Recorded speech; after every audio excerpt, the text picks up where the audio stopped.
Hi guys, Carrie here from The Art of the Pour. This is a supplementary video. It's fast forwarded 4 times. It's just supplementary to go with the written instructions. I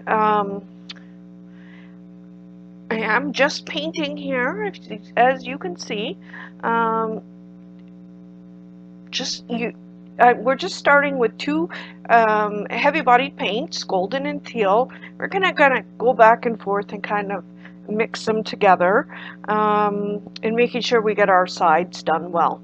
If you've just happened upon this video and you're wondering what I'm talking about, these kits, I sell beginner resin art kits that has everything you need to this particular one is to make a beach scene.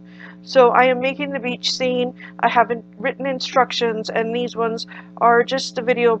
They're not the full-length video where I explain everything because a lot of it is done in writing. So this is kind of just a supplementary, kind of get a visual of what I am doing so that maybe understand the words I've written a little bit better. So there you can see I'm all done with the water painting. I'm going to do the bottom sandy painting. I hated this color. It did not include this color in your kit. I used a different, more sandy color. As you could see, I'm working on puppy pads for resin, especially puppy pads, well, for pour painting too.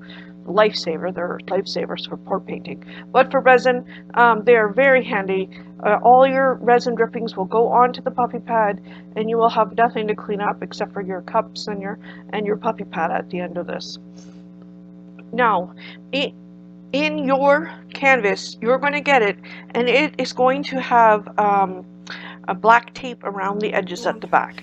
I want you to put in those 4 pins that are in your kit, 1 in each corner, and make sure you push them all the way down because we want this to be level. That's what's going to keep our canvas off the puppy pad, because if it were on just straight the puppy pad, you will never get those 2 things apart.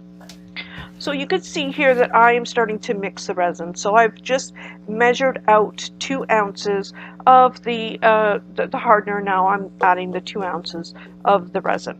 Now there's exactly 4 ounces of this in your package. So the next time you go to mix it, you won't have to measure. You just stir them together. And resin is a little bit particular. It likes to be in exact proportions, and it likes to be stirred for 3 entire minutes. So I usually just put on a loud song and stir until it's over. So in the beginning, it looks kind of yellowy, kind of foggy, has a little white substrates or whatever you want to call them in there. It's not very clear. So it says stir for 3 minutes until clear, but you're going to get some air bubbles, and it's never going to look completely clear.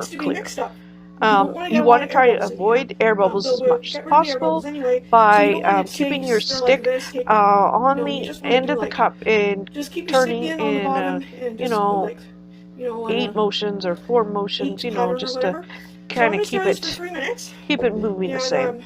And then you want to divide the paint into 4 and 1 little ounce there.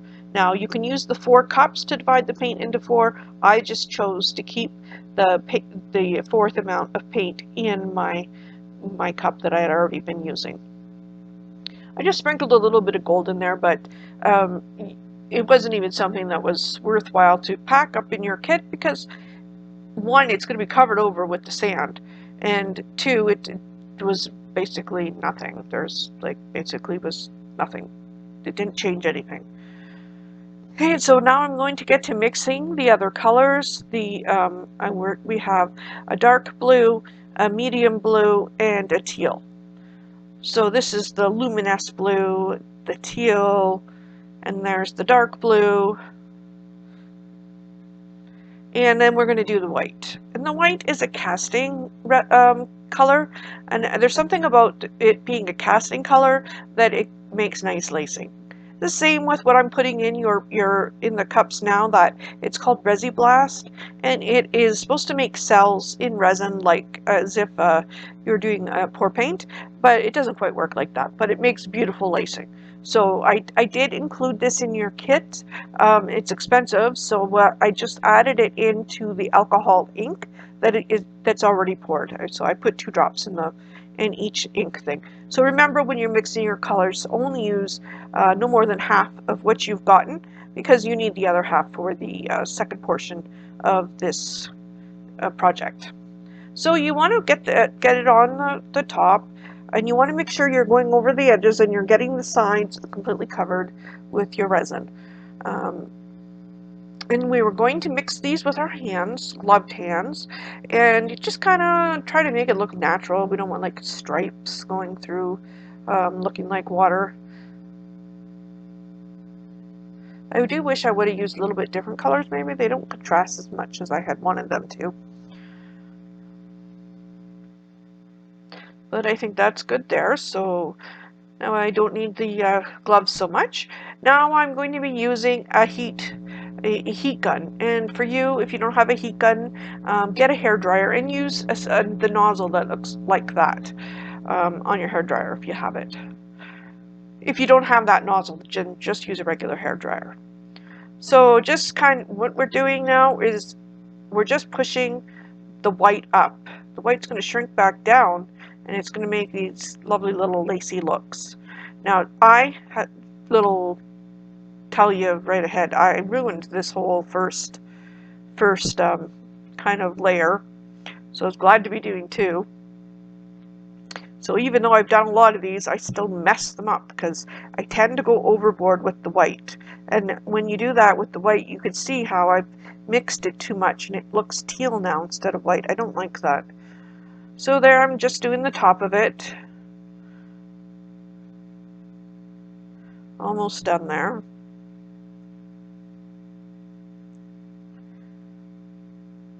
I really dislike that white on the bottom, how it just covers up the whole sand. I tried to blow it back up, as you can see there, but it just went back down there. So I knew I would need to add sand to the second layer for sure. There, and speak of the devil, there I am adding sand to the second layer because this one is dry. So I did add some sand to the resin, not that much, because I like to put most of my sand on top of the sandy resin, so that some areas look dry. Once it sinks into the resin, it's always going to look wet. So I'm just adding more layers of color. When I don't want all the sand to look dry, I just want some areas that, look a little dry. So I'm doing the same thing with the same colors. I'm just going to smush them around and get them going there. Now you can see some of the colors from the first layer. So this does provide some depth, though you can stop at 1 layer. A second layer does provide a little bit of depth of the picture. Especially if you use a little bit less paint, or not paint, the alcohol ink, and you will get more of a translucent color, so you would get quite the depth perception. And see, I like that. Right there, what I just did, I wish I would have left it alone, but of course I didn't. But on the other side, on good news side, I did sell the painting within 10 minutes of posting it on Instagram, so I guess it didn't turn out that bad. Sometimes we're our own harshest critic. So, I mean, if you're like, oh my God, I wish I would have done this or that, no, just been there, done that. It's not useful emotion. Oh, so see, that's where I ruined it by adding a second layer. And then I thought to myself, well, why don't I make things that look like waves? Yeah. I just wish, I want to go back there and slap myself. I just wish I would have left it. But anyway, I'm trying to separate them so they look, more individual, I guess. I don't know. I don't even know what I was thinking there. And just put a little bit more resin. And, especially with the first layer, you can just play around and do whatever. Well, even with the second layer. I mean, this is just a beginner's kit. See if you like working with resin. Maybe it's something that, you've enjoyed doing. Now, I don't know if I didn't mention this in the beginning of the video. I should have. But this resin only has a working time of 45 minutes. So whatever you're doing has to be done within 45 minutes. After that, it's like not really workable. That goes for any resin. There are some resins that are sold on Amazon, for example, that are pretty cheap, but their working time sucks. Like some of them are less than 30 minutes. So if you're liking resin and you want to buy some resin, just contact me and I'll let you know the ones that I found to be good, or even put you in touch with the manufacturers that I use here in Calgary.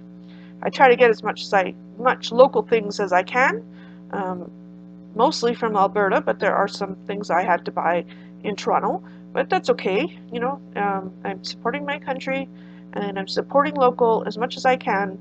And, I thank you for your support, and I want you to know if you're supporting local, this is extra local, because I really, if it costs a little bit more money than China did, I didn't really care. I just wanted to support my local business people.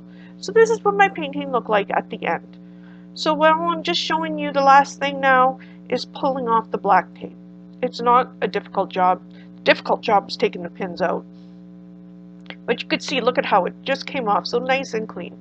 This is because I've taken it off within 24 hours of its setting. You don't want to leave it on much longer than that. And if you have any trouble kind of pulling it up, you can just heat the tape a little bit and it'll just come right up. Like heat at the edge where the resin is. So that's it. I hope you've enjoyed my video. Have a good day.